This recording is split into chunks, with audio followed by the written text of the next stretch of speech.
एक आपका कहना सही है कि पिछले साल भी, चूंकि एक साल से हम सारे लोगों ने, सारे देशवासियों ने, पूरे दुनिया वालों ने कोरोना जैसे बीमारी को झेला है, और झेलने के साथ जो अभी जो सिचुएशन आया है, फिर दूसरे तरफ से फिर उनके कोरोना संक्रमण पर बढ़ोतरी की जो बातें आई है, तो सावधानी तो जरूरी है ही है।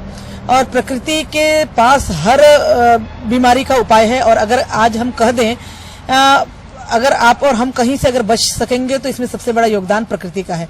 जब लोग भूखे प्यासे थे, लोग परेशान थे, तब कोरोना जैसे काल में किसान और प्रकृति ने ही उनका पेट भरा था, और उस समय ये नहीं लगा था कि कितना मतलब बहुत ज्यादा धन संपत्ति जमा कर ले, ये बड़ी बात नहीं थी, लेकिन ये एक बात थी कि 2 वक्त की रोटी लोगों को मिल जाए, और 2 वक्त की रोटी के साथ लोग सेफ रहे, सुरक्षित रहे। और उस जगह में ये धरती माँ ने और किसान भाइयों ने सारे लोगों का पेट भरा, जिंदा रहने के लिए पेट भरा था।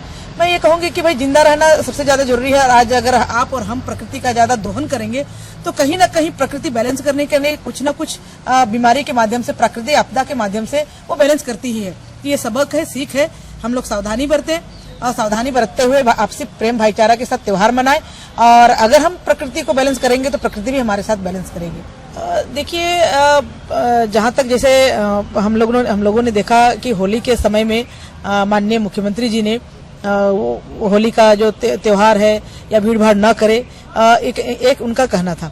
एक हिसाब से कहे कि कोरोना को देखते हुए वो तो ठीक है, लेकिन अब दूसरी तरफ ये भी देखे कि इसी भरी कोरोना काल में मधुपुर जैसे चुनाव हो रहे हैं या और जगह भी चुनाव हो रहे हैं, तो भीड़ भाड़, चूंकि जनसभा हो रही है, भीड़ भाड़ वहां भी हो रहा है, तो डुअल पॉलिसी, दोहरी नीति ना अपनाया जाए। अगर मान ले भीड़ भाड़ अगर नहीं करना है और मतलब ये भीड़ भाड़ से बचना है, तो वो चुनाव में भी भीड़ भाड़ ना हो, और जब अगर त्योहार की तरफ अगर भीड़ भाड़ में अगर कोरोना फैल रहा है तो चुनावी सभा में क्या कोरोना नहीं फैल रहा है? तो ये दोनों जो डुअल पॉलिसी है, डुअल पॉलिसी नहीं चलेगा। अगर मानदंड अगर त्योहार के लिए है तो वो सारी जगह के लिए मानदंड एक होना चाहिए, ये हमारा कहना है।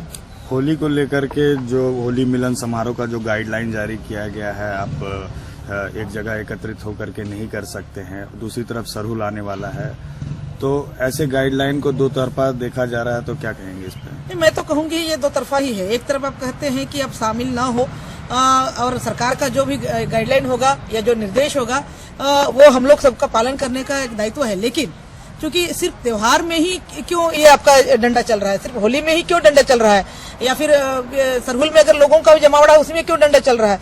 ये चुनावी सभा में भी तो लोग जमा हो रहे हैं। ये क्वेश्चन मतलब दोनों तरफ है। एक तरफ आप भीड़ जमा कर रहे हैं, एक तरफ लोगों को साथ जमा हो रहे हैं, लोगों के साथ भीड़ में इकट्ठा हो रहे हैं, लोगों के भीड़ में आप रह रहे हैं, उसमें कोरोना वो मापदंड आप पर लागू नहीं होता है, लेकिन जहाँ त्योहार अगर मनाने के सवाल आता है तो वो मापदंड लागू होता है। तो ये दोहरा चरित्र नहीं चलेगा।